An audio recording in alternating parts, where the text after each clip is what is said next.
안녕하십니까, 신원 선생입니다. 자, 수능 완성 압축 특강 시작하도록 하겠습니다. 자, EBS 70% 여기서 다 나온다. 믿죠? 나가.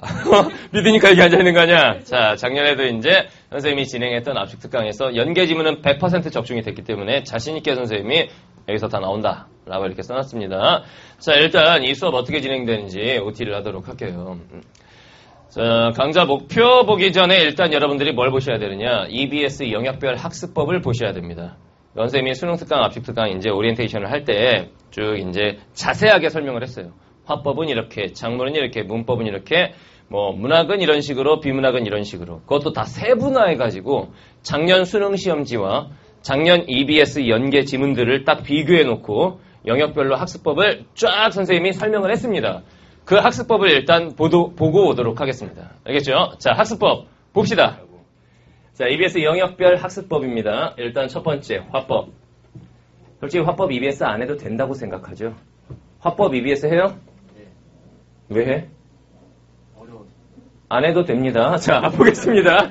일단 그냥 단순히 선생님이 야, 화법 안 해도 돼. 작문 EBS 안 해도 돼.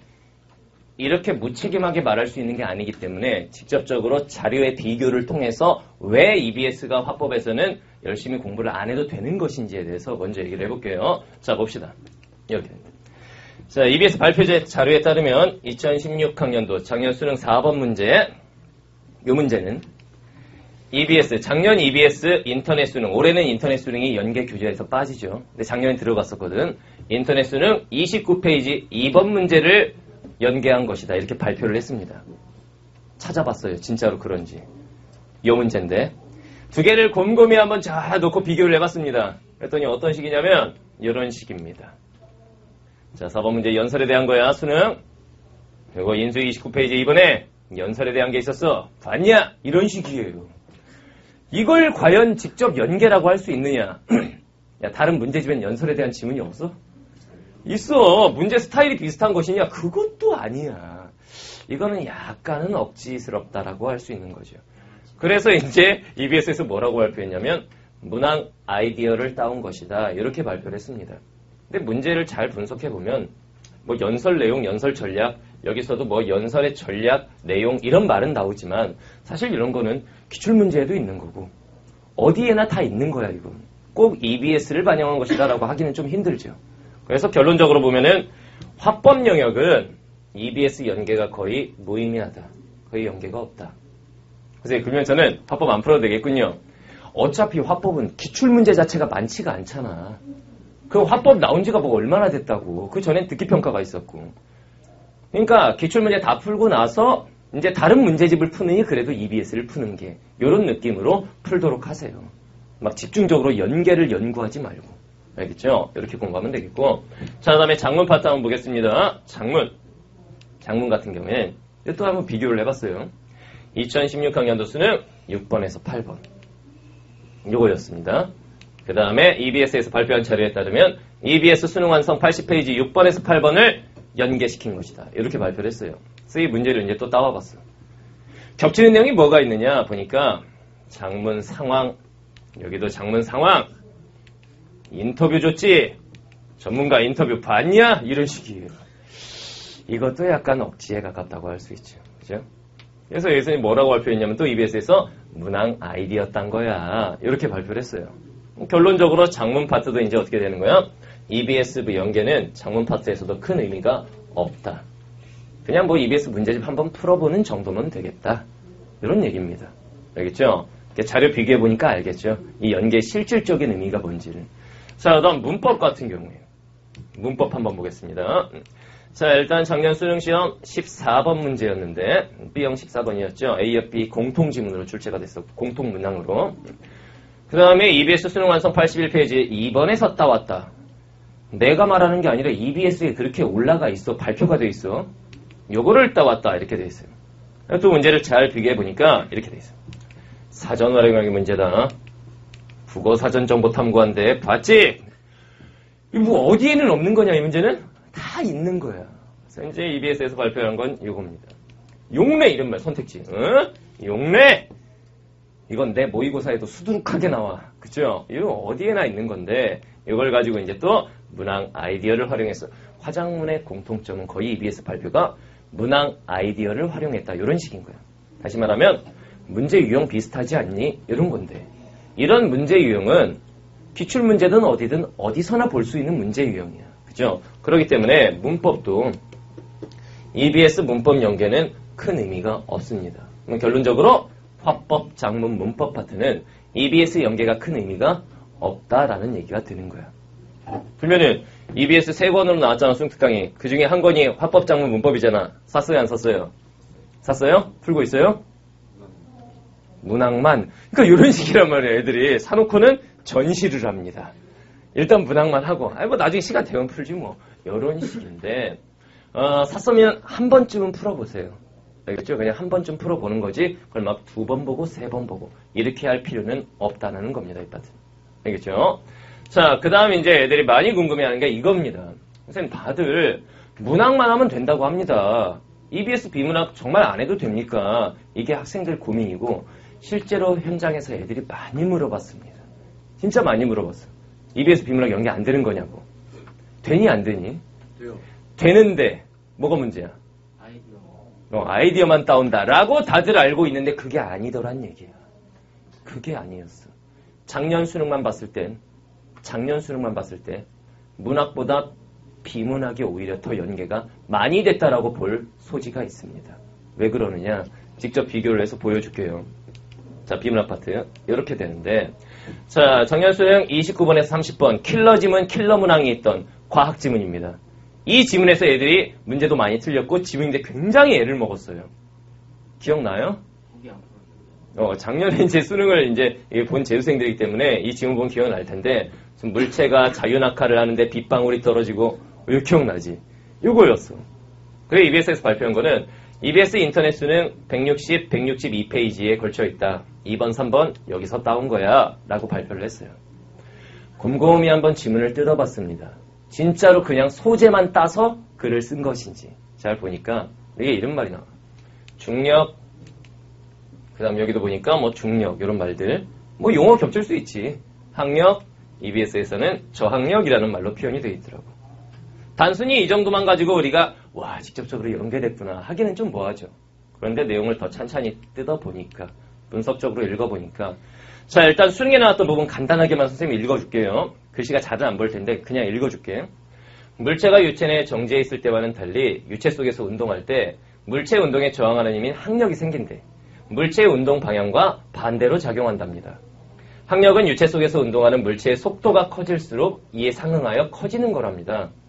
항력은 마찰 항력, 압력 항력이 있는데, 유체의 점성 때문에 물체의 표면에 가해지는 항력으로 점성이 크거나 표면적이 클수록 커집니다. 막 이런 내용들이 나와 있어. 그러니까 무슨 물체의 단면적이 클수록 커진다 막 이런 내용이야.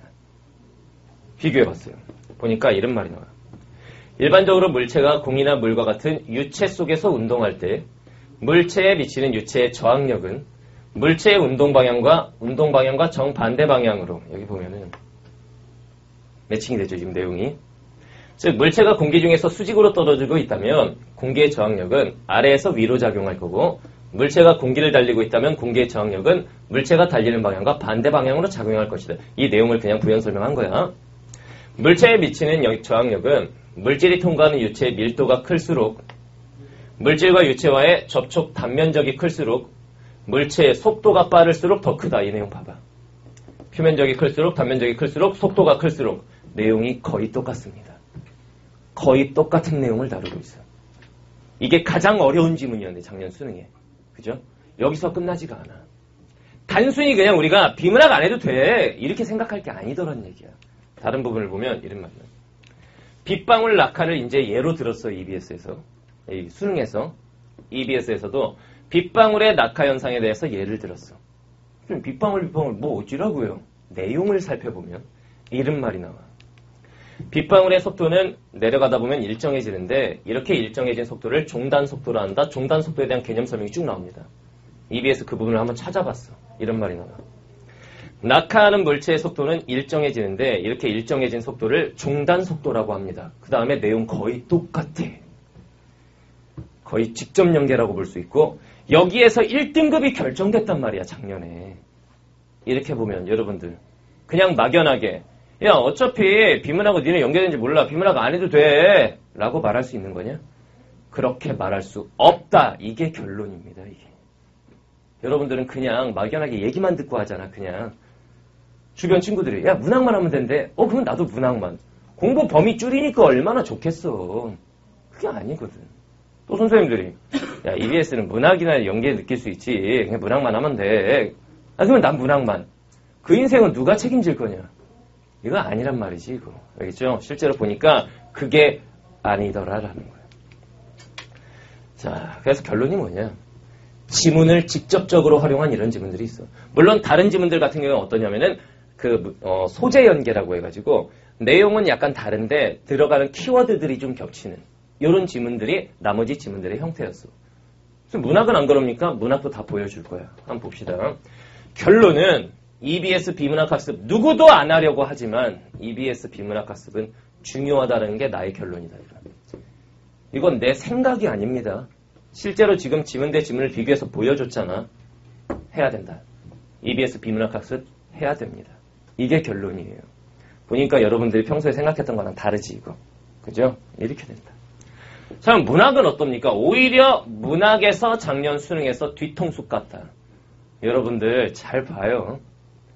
그렇게 수능에서 뒤통수 깠는데도 그냥 맹목적으로 그래도 나는 문학만 안 된다는 얘기입니다. 잘 봐요. 문학이 어떻게 나왔는지. 자, 문학은 이제 좀 영역을 쪼개보겠습니다.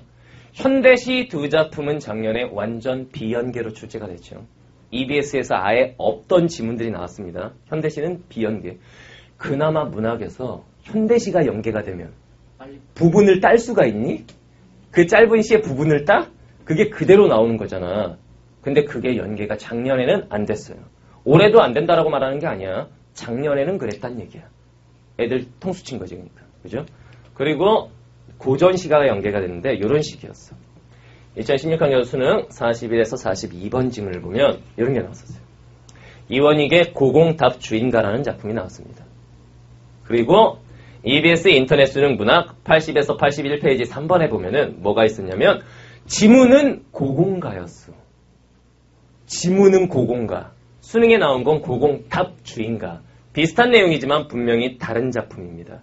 그런데 고공답 주인가에서 문제가 나왔는데 문제 3번. 여기에 있는 보기 박스에 뭐가 있냐면 고공답 주인가가 있었어요. 애들은 대체로 문제에 있는 박스 작품까지 공부 하니 안 하니 솔직히 안 하잖아. 그 지문 내 내용만 씹어 먹으려고 그러지 보기 박스에 있는 작품까지 신경 쓰지 않잖아.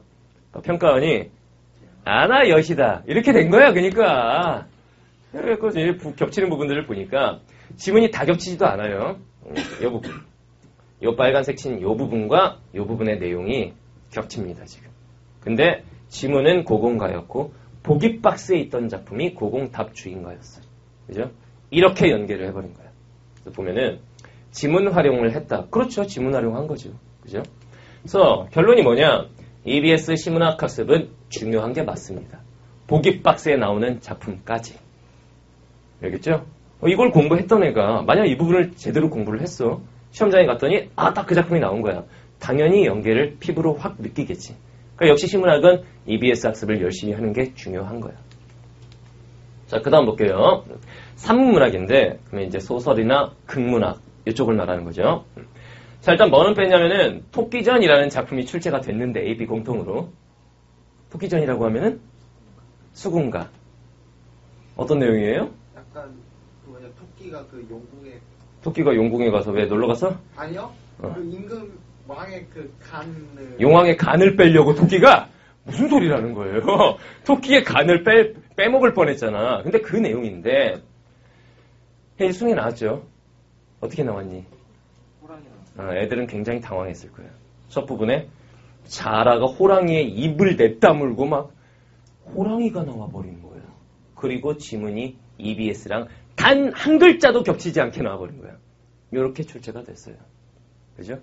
그 다음에 이제 유능길의 9켤레 구도로 남은 사내. 이런 작품이 이제 작년에 출제됐는데, 그것도 이제 EBS에서 연계했다고 해서 보니까 이만큼 있잖아. 한 줄 겹쳐. 한 줄, 딱 한 줄 겹쳐. 이런 거를 알고 공부를 하셔야 됩니다. 그래서 그나마 많이 겹치는 지문을 따왔어요. 산문에서. 많이 겹치는 지문이 뭐였냐면 요거였어요. 2016 수능 31, 33번 A형 지문이었어. A형이 나왔던 지문인데 박완서 작가의 남옥입니다. 이 앞에도 막 지문 많이 있겠죠. 자, 이거를 EBS 수능 특강 309에서 311페이지에서 따왔어 라고 EBS에서 발표를 했습니다. 요겁니다. 이 부분인데 보니까 딱 이 부분이 겹칩니다. 끝부분이야, 끝부분. 이 전에 많은 내용들이 있어. 거기까지는 한 글자도 안 겹쳐요. 이 끝부분 여기가 겹쳐. 이게 요 EBS에서는 이 부분인 거야. 이렇게. 옆에 앉은 남편도 풍선을 쫓았던가, 옆에 앉은 남편도 풍선을 쫓았던가. 그러니까 이 소설이 만약에 한 50줄 된다고 치면은 한 10줄 정도가 겹치더라. 이런 얘기지.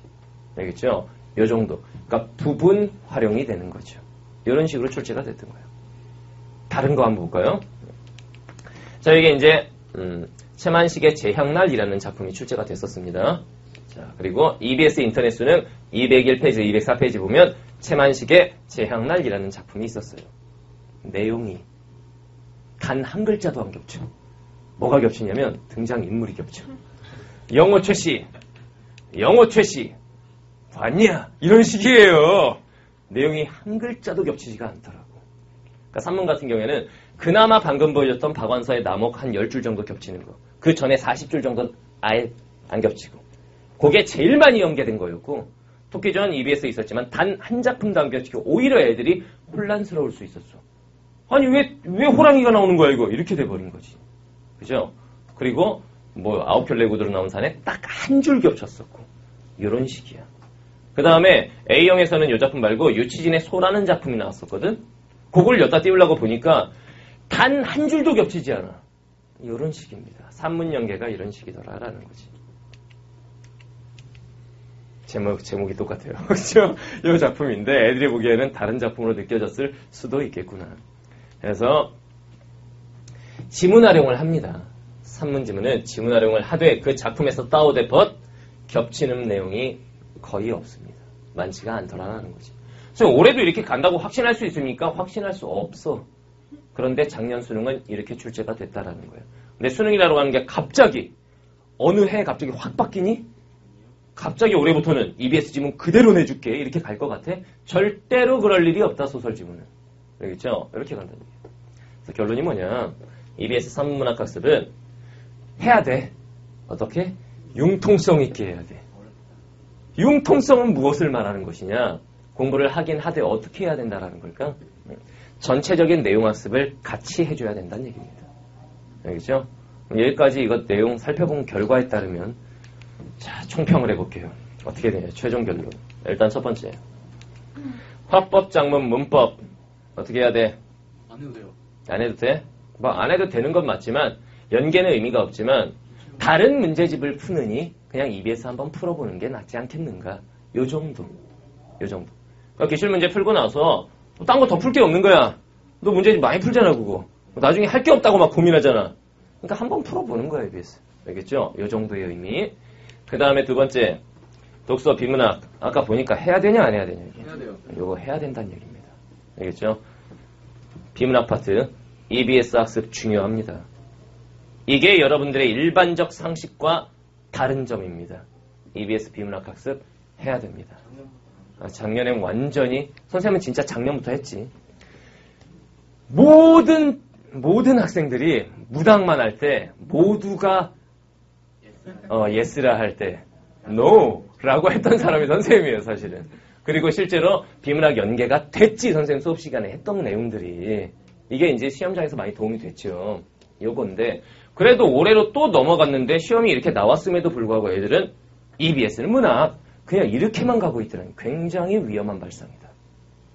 그 인생은 누가 책임질 거냐고. 알겠죠? 굉장히 위험해. 그것도 완전히 킬러 지문을 똑같이 내버렸는데 거의 내용이 소재만 딴 게 아니라 거의 내용이 똑같아 버리는데 EBS 비문학 학습은 해야 되겠습니다. 중요합니다. 알겠죠? 자, 그다음 세 번째. 시문학 공부할 때는 어떻게 해야겠어요? EBS 학습 열심히 해야겠죠. 시는 진짜로 씹어먹듯이 열심히 하는 게 맞다. 근데 약간 좀 부담되는 건 보기 박스를 연계해버리니까 그 작품들도 그냥 지나칠 수는 없겠구나 라는 생각이 드는 거죠. 근데 보기 박스에 있는 작품이 지문에 있는 내용과 완전히 생뚱맞은 게 나올까? 아니, 유사한 내용이 나온 거야. 고공과 고공 답주인가. 예를 들면 뭐 3위인곡이 있으면 EBS에 송미인곡 실려 있으니까 3위인곡 뭐 비교해 보시오. 얘는 대화 형식인데 얘는 대화 형식이 아니고 이렇게 나올 수도 있잖아. 만약에 송미인곡이 있었는데 여기 3위인곡 나온 거야. 순위에 뭐가 나올 수도 있다고. 박스에 있던 3위인곡이 나올 수도 있다고. 이런 거에 대한 대비는 해둬야 되겠구나. 자, 다음 네 번째. 산문문학이 오히려 비문학보다도 연계가 안 된 거 아니냐 이게. 근데 애들은 소설 내용을 거의 외우듯이 씹어 먹으려고 그런단 말이야. 그건 아니다라는 거지. 알겠죠? 산문문학은 EBS 학습을 하기는 해 안 해? 해야 돼. 해야 돼. 그런데 전체적인 내용 학습을 병행해야 되겠다. 즉, 이 작품의 정체가 무엇인지 정도는 알아야 되겠다라는 거지. 그래야 시험장에 갔을 때 연계성을 느낄 수 있는 것이지. 안 그러면 오히려 더 피보게 돼 있어. 내가 아는 작품이야. 그러고 들어갔는데 왜 저랑 호랑이랑 왜 싸우지? 이렇게 돼버리면 얘네가 시험 보다가 어떻게 돼? 당황을 하게 돼. 수능 국어 1교시잖아. 1교시에 당황을 하게 되면 뒤로 그 다음부터 쭉 망하게 돼 있어. 알겠죠? 경험해봤죠? 그런 거 이렇게 된다고. 이렇게? 그래서 우리가 공부 방향을 영역별로 제대로 잡고 들어가는 게 우선이다 라는 겁니다. 알겠죠? 그냥 주변에서 떠들어대는 친구의 말 믿지 말고 여러분들 눈으로 직접 확인하고 공부 방향을 설정해서 자신의 어떤 신념대로 밀어붙이는 공부를 해야 성공할 수 있다는 얘기야. 그냥 친구 말 듣고 야, 넌 왜 합법적으로 문법 막 독서 막 문학 다 푸니? 문학만 하면 된다는데 난 문학만 풀 거야. 그럼 네가 얘 인생 책임질 거야? 이게 아니더란 얘기지. 알겠죠? 그래서 EBS는 제대로 알고 공부를 해야 시간 낭비를 안 하고 시험장에 가서도 직접 연계성을 느끼고 그게 점수로 승화되고 이렇게 될 거란 얘기입니다. 자, 이렇게 공부하는 겁니다. 다 보고 왔죠? 좀 당황스러웠을 거예요. 그때는 긴팔인데 지금 반팔이고 있잖아요. 근데 이제 학습법에 대해서 자세히 설명을 했기 때문에 그 영상 지금 쭉 이어서 봤을 겁니다.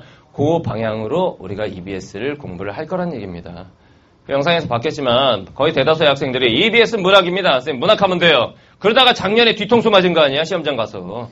문학은 연계가 거의 느껴지지가 않았죠. 오히려 비문학 연계가 더 작년에는 많이 됐죠. 그러니까 여러분들이 단순히 그냥 EBS는 문학이다. 그렇게만 공부해서는 한계가 있다는 얘기입니다. 그리고 시험장 가면 큰일 난다.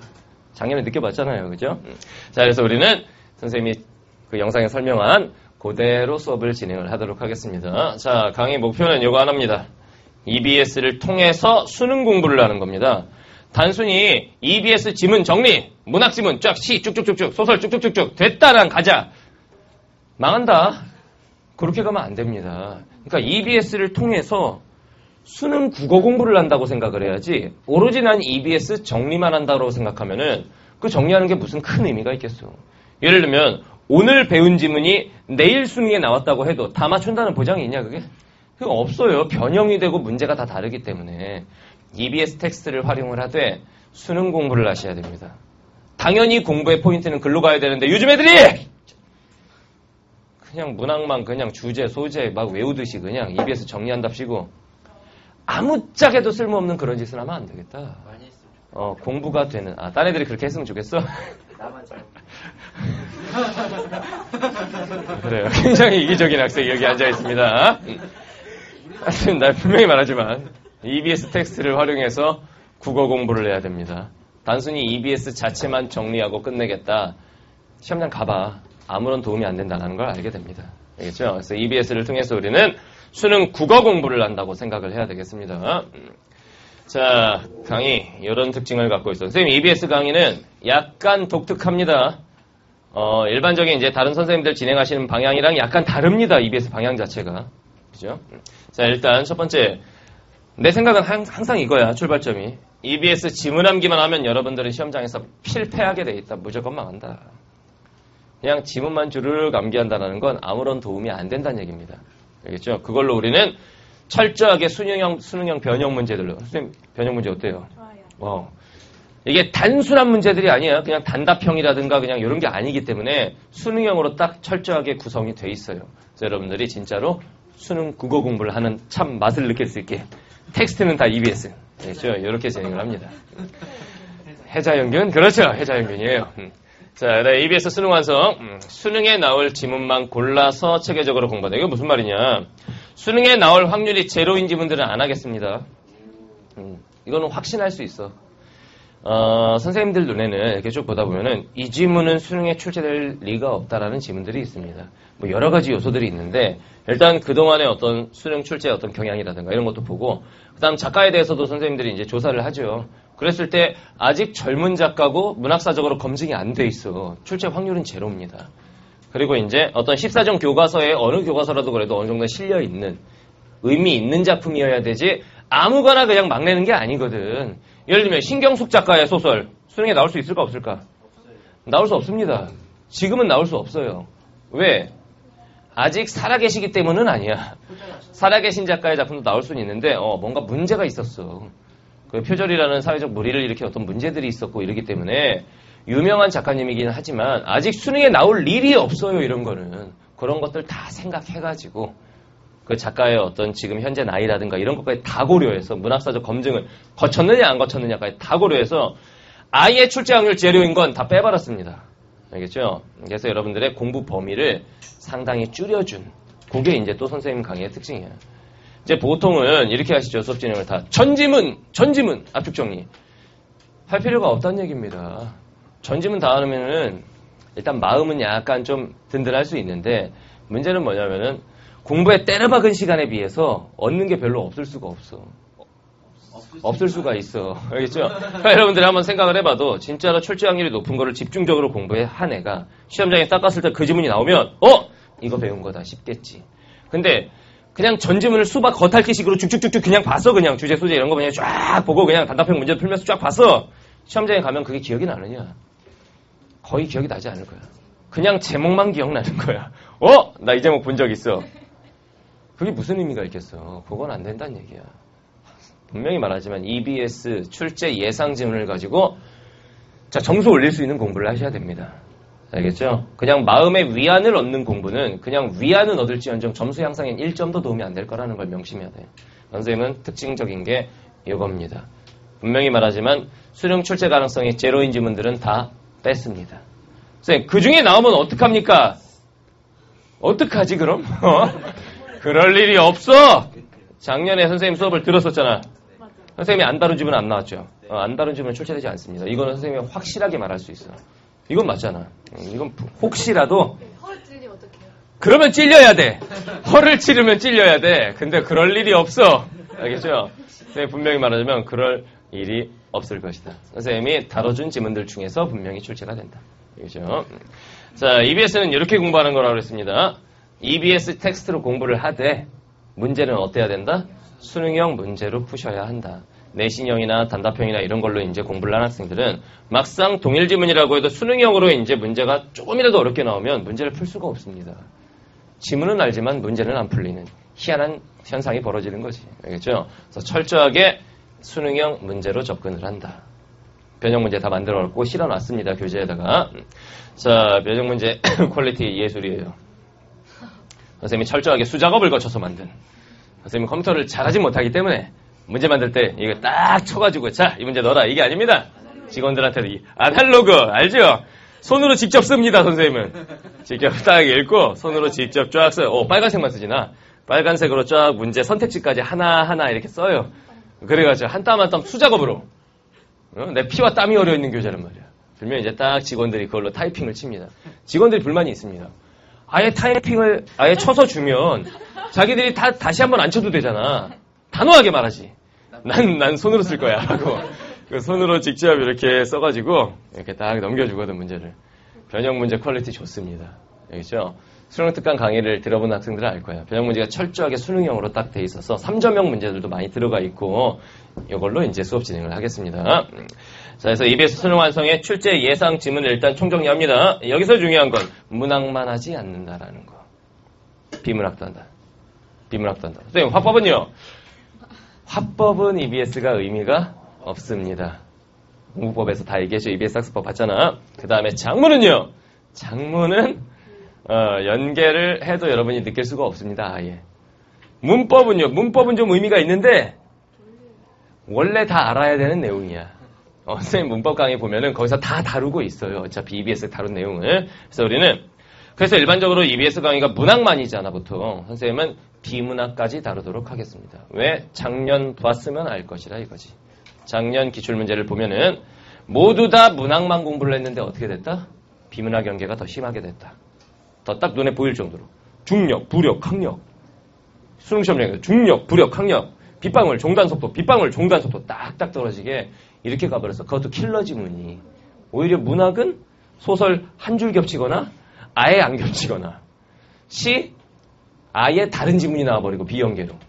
고전시가 그러니까 현대시가 아예 비연계로 출제가 됐었지 작년에. 그 다음 고전시가 고공가인데 고공답주인가 이런 식으로 갔었기 때문에 물론 올해도 그러라는 보장은 없어.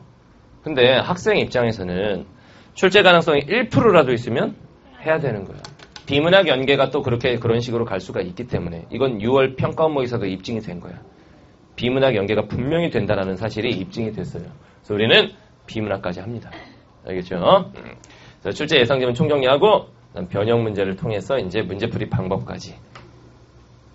EBS 작품만 쭉 정리하고 넘어가는 게 아니다. 같이 문제도 풀면서 문제풀이법까지 알려주는 그런 강의가 되겠습니다. 자, 이런 학생들이 이제 이 강의를 들으면 되겠습니다. 자, 일단 EBS 어떤 방향으로 공부해야 할지 잘 모르겠다. 그래서 그냥 EBS 본 교재만 충실하게 풀고 답안지만 이렇게 뒤적거리는 애들이지. 그런 학생들. 자, 그 다음에 EBS 수능 완성 교재가 너무 두껍습니다. 그래, 너무 두껍진 않아. 수능 특강이 너무 두꺼웠지. 수능 특강은 두꺼운 걸로 3권이었잖아. 근데 수능 완성도 만만치 않은 게 책의 사이즈가 크죠. 그 얘기는 한 페이지 안에 많은 활자가 들어가 있다는 얘기가 돼. 그리고 수능 특강과 다른 점은 수능 완성 분량 만만치 않다는 게 뭐냐면 수능 특강은 한 페이지에 하나씩이야. 수능 완성은 다단 구성이야. 다단이라는 게 시험지 형식으로 이렇게 돼 있잖아. 수능 완성이. 그러면은 거의 2배 가까이 내용이 들어간다는 얘기거든. 한 페이지에. 그럼 분량이 만만치는 않습니다. 그것도 보니까 유형편, 이제 실전편 이렇게 돼 있죠. 그렇기 때문에 여러분들이 공부하기에 남은 시간이 또 많지가 않기 때문에 그래서 수능 완성 교재를 자기가 다 공부하기 약간 부담스러울 수가 있습니다. 그렇죠? 그런 학생들. 자, 그 다음에 EBS 지문 죽어라 암기하는 호구들. 이런 학생들. EBS는 암기다. 그러니? 아니요. 외워봐, 어디. 지문을 처음부터 끝까지 싹 다 외워버리는 거야. 다 외워주마. 이 녀석에 메밀꽃 필면에 실려있거든? 처음부터 끝까지 외워버리는 거야. 여기서 일단 왼손잡이란 말이지. 이거는 이게 혈연관계일지도 모른다라는 걸 입증하는 소재가 되는 거야. 여기서 메밀꽃 필무렵의 어떤 제목의 의미는 말이지. 외워봐, 어디. 그게 나오나. 그게 아니란 얘기입니다. 알겠죠? 자, 그 다음에 EBS 지문, 이제 변형 문제집을 따로 사는 애들이 있습니다. 서점에 가면은 변형 문제집 같은 게 이제 막 나오죠. 그러니까 EBS 본교재 풀고 나서 변형 문제를 따로 사서 풀고, 그럴 필요가 없습니다, 선생님 강의는. 선생님 강의는 변형 문제 자체가 이미 다 들어가 있기 때문에 변형 문제집의 역할을 동시에 할 수가 있어요. 알겠죠? 참 좋은 수업이죠. 자, 선생님 실제로 수능특강 수업은 진행을 하고 나서 교재 초판 찍고 나서 그게 너무 빨리 교재 소진이 돼가지고 재판을 또 찍었어요. 그리고 나서 그게 또 다 소진돼서 3판을 또 찍었어요. 선생님 수능특강 교재 본 사람들은 알겠지만 그거 들었잖아. 그죠? 뒤에 변형 문제를 다 잘 들을 거 해가지고 애들이 변형 문제를 위해서라도 그 문제집을 구매한 애들이 많아요. 그래갖고 그게 이제 3판까지 다 나갔습니다. 수능 완성도 그런 식으로 똑같이 구성이 돼 있다는 얘기입니다. 알겠죠? 자, 강의 구성 이렇게 돼 있습니다. 자, 수능 완성 일단 운문문학 현대시하고 고전시를 운문이라고 그러잖아. 출제 예상지문 심층 분석합니다. 이게 이제 선생님 수업의 특징 중에 하나가 뭐야? 자습서식으로 가지 않습니다. 여러분들 알죠? 소재, 주제, 갈래, 특징, 작가의 경향, 내신이냐고 그런 식으로 안 한다고. 알겠죠? 수능 출제 요소들이 있지. 누가 어떠한 상황에서 무엇을 어떻게 표현하고 있는지, 중심 소재가 이 작품에서 어떤 역할을 하는지 이런 방향으로 해서 선생님 지문 분석 정리 방법에 의해서 수업을 진행합니다. 선생님 저는 그걸 못 배웠습니다. 무료특강 보시면 됩니다. 선생님이 그걸 풀어놨어요. 무료특강에 보면은 지문 분석 정리 방법 특강이란 강의가 있습니다. 그거 한번 보세요. 그 방향으로 지문 분석 정리를 합니다. 막 백과사전식으로 나열해놓고 외우세요 이렇게 진행 안 한단 말이야. 알겠죠? 이런 식입니다. 그래서 이렇게 휑합니까 책이? 작품이 그대로 실려있고 EBS 작품이 여기가 이제 우리가 꽉 채워질 부분이야. 여기 선생님 지문분석 정리법에 의해서 하나하나 정리해 나가는 겁니다. 그것도 몇 번 익숙해지면 선생님이 뭐라고 그러니? 니네가 해라는 말을 합니다. 여러분 스스로 지문을 보고 한번 이렇게 정리를 해보는 거지. 그게 머릿속에 남는 거야. 백과사전식으로 소재 주제 아무리 읽어봐야 머릿속에서 날아가게 돼 있어. 왜? 니네 머릿속엔 지우개가 있고 하나를 가르치면 10개를 까먹잖아. 선생님이 학생들을 가르쳐본 결과가 그래요. 얘네는 학생들에 대한 믿음을 가지고 내가 가르친 거 다 분명히 흡수하고 받아들였을 거야 라고 생각을 하면서 선생님도 이제 선생님 생활을 해왔는데 요즘 절실히 깨닫는 게 있습니다. 하나를 가르치면 10을 까먹는다. 진리야 이건. 그죠? 이거 끄덕끄덕 하잖아요. 그렇단 말이야. 그래서 여러분 스스로 공부할 수 있는 체계를 잡아줄 겁니다. 알겠죠?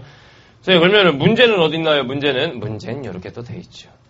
같은 작품이죠. 그 다음 수능형 문제들이 이렇게 제시가 돼 있어요. 그죠? 그래서 이렇게 문제도 풀 수 있게끔 구성이 돼 있다는 얘기입니다. 앞부분을 봤을 땐 책이 왜 이렇게 횡하지 싶을 수 있겠지만 뒤에 보면은 이게 수능형 문제들이 꽉 차 있습니다. 이게. 알겠죠? 이렇게 진행이 되고. 3번 문학도 마찬가지입니다. 선생님의 지문 분석 정리법에 의해서 쫙 이제 정리를 하고 여기엔 전체 줄거리가 또 들어가 있습니다. 전체 줄거리는 왜 놨을까요? 다른 부분이 나올 수가 있어. 선생님 시는요. 다른 부분 나오면 어떡합니까? 야! 시가 이렇게 3년인데 1년만 나와 1년만? 이럴 수는 없는 거 아니야. 물론 고전 시간은 다른 부분이 나올 수도 있어. 그래서 고전 시간은 다른 부분 내용에 대해서도 설명을 해줄 거고 왜냐면 고전 시간은 가사 작품 길잖아. 예를 들면 막 3위인곡 이런 게 실려 있습니다. 수능 완성에. 길기 때문에 다 낼 수 없으니까 어느 부분 내겠지. EBS에 실려있는 부분이 아닌 다른 부분이 나올 수도 있어. 그거는 이제 수업 시간에 다 얘기를 해줄 거예요. 알겠죠? 이런 식으로 3문은 전체 줄거리까지 실어놨습니다. 지문 분석 정리를 하고 나서 이제 이에 해당하는 문제를 풀게 되겠죠. 똑같은 작품으로 수능형 문제를 이렇게 풀게 됩니다. 자, 그 다음에 비문학도 지문 EBS 지문 그대로예요. 비문학은 저작권이 있기 때문에 EBS 지문이 그대로는 아닌데 싱크로율이 90% 이상이에요. 그러면 표절한 거 아닙니까? 아니에요. 문장을 선생님이 또 수작업으로 문장의 표현 방식을 다 바꿔놨어. 그리고 사례가 달라요. 주요 내용은 EBS랑 똑같아. 비문학과 똑같은데 사례를 이제 내가 만든 거야. 사례를 선생님이 새로 쓰거나 이래갖고 문장 표현 방식도 다르고 근데 핵심적인 내용들은 똑같이 들어가 있습니다. 이렇게 돼 있고 역시 문제가 있어요. 문제 같이 풀 겁니다. 문제 같이 풀면서 진행을 할 거란 말이지. 알겠죠? 이렇게 구성이 되어 있습니다. 자, 수강 혜택이 있습니다. 선생님의 메인 강의 중에 하나이기 때문에 전 범위 송글씨 해설지를 다 제공을 할 겁니다. 어디서? 카페 가면 됩니다. 어느 카페를 가면 돼요, 덕후? 네이버 카페 가면 됩니다. 그렇죠. 네이버 카페에 딱 가면은 선생님 카페 이게 전 교재가 다 올라와 있는데 그 중에 수능 특강, 수능 완성은 더 세밀하게 이게 올라갑니다. 송글씨 자료집이. 여러분들의 지문 분석 정리도 자기가 한 것도 한번 복습하면서 비교해 볼 수 있게 이렇게 올라가 있습니다. 자, 그 다음에 EBS 특공대라고 있습니다. 이건 뭐냐? 참 좋은 겁니다, 이거. 선생님, 이제 초시계 특공대라고 학습 프로그램이 있는 건데, 거기서 이제 살짝 변형을 한 거죠. 전 지문을 EBS 지문으로 해서 EBS 특공대라는 게 있습니다. 일주일에 한 번씩 미니 모의고사 형태로 EBS 지문으로 구성된 모의고사를 올려줍니다. 그러면 여러분들이 그걸로 이제 공부를 할 수 있도록. 요 EBS 특공대 참여하려면 쎄 빠지게 클릭해야 돼요. 이거 밤 10시에 클릭, 이거 선착순 아니야, 이거. 해가지고 클릭해갖고 원래 당첨돼야 되는 건데, 이 EBS 강좌를 수강하는 학생들은 자동으로 EBS 특공대에 참여할 수 있도록 딱 구성을 해놨어요. 알겠죠? 여러분들 일주일에 한 번씩 EBS로 된 모의고사도 풀어보고, 이런 식으로 진행을 할 겁니다. 자, 그 다음에 카페 정혜원. 이건 대한민국 1%의 특권이라고 할까? 진짜로 1%니까. 자, 대한민국 카페 정혜원으로 등업을 해주겠습니다. 선생님 카페는 많은 자료들이 있죠. 빵꾸 때우기 자료도 있고, EBS 자료도 있고, 하다못해 여러분들 내신 자료들도 있습니다. 그러니까 내신 우리 학교에 이 작품 들어간다. 그러면 그 작품들 딱 검색해보면 거기 자료들이 다 있어요. 그것까지 공부할 수 있게. 물론 이제 수능 완성을 앞두고는 여러분들 내신은 이제 거의 끝났죠. 1학기 내신까지가 이제 수시에 들어가는 거기 때문에 거의 끝났을 텐데, 하여튼 다양한 많은 자료들이 들어가 있기 때문에 공부하기 편할 겁니다. 카페에 있는 자료 정혜원으로 등업을 해드리도록 하겠습니다. 자, 그래서 이런 식으로 이제 수업을 진행을 할 테니까 여러분들은 선생님 믿고 잘 따라오면 되겠습니다. 대신 제발 좀 완강을 하세요. 인강의 완강 비율이 20%가 안 되잖아. 10몇 퍼센트 이러는데 선생님 완강 비율이 굉장히 높아요. 넘어. 거의 평균적인 거에 한 완강 비율이 한 2배 넘어. 일단 기본적으로 강의가 그렇게 지루한 편이 아니기 때문에 그냥 듣기 어렵지 않을 거야. 술술술 들으면서 이제 공부도 잘 되고. 참 좋은 강의란 얘기입니다. 알겠죠? 한번 들었으면 꼭 완강하셔야 됩니다. 특히나 EBS 강의는 어떤 강의는 빼먹고 이러면 안 되는 게 그 시간에 했던 지문이 또 수능에 나올 수가 있어. 그렇기 때문에 절대로 현장 강의 학생들도 마찬가지고 온라인 학생들도 절대로 들었다 안 들었다 이렇게 하면 안 됩니다. 한번 듣는 순간 끝까지 완강 딱 하면 시험장에 딱 갔을 때 이거 균이가 가르쳐준 거 아니야? 이러면서 팍팍 지문이 귀에 눈에 팍팍 꽂힐 거야. 알겠죠? 허를 찔리는 일은 없을 거야. 선생님이 약속할 수 있어. 허를 찔리는 일은 없다. 알겠죠? 자, 오리엔테이션 이 정도로 하고 우리는 본강에서 보도록 하겠습니다. 자, 1강에서 봅시다.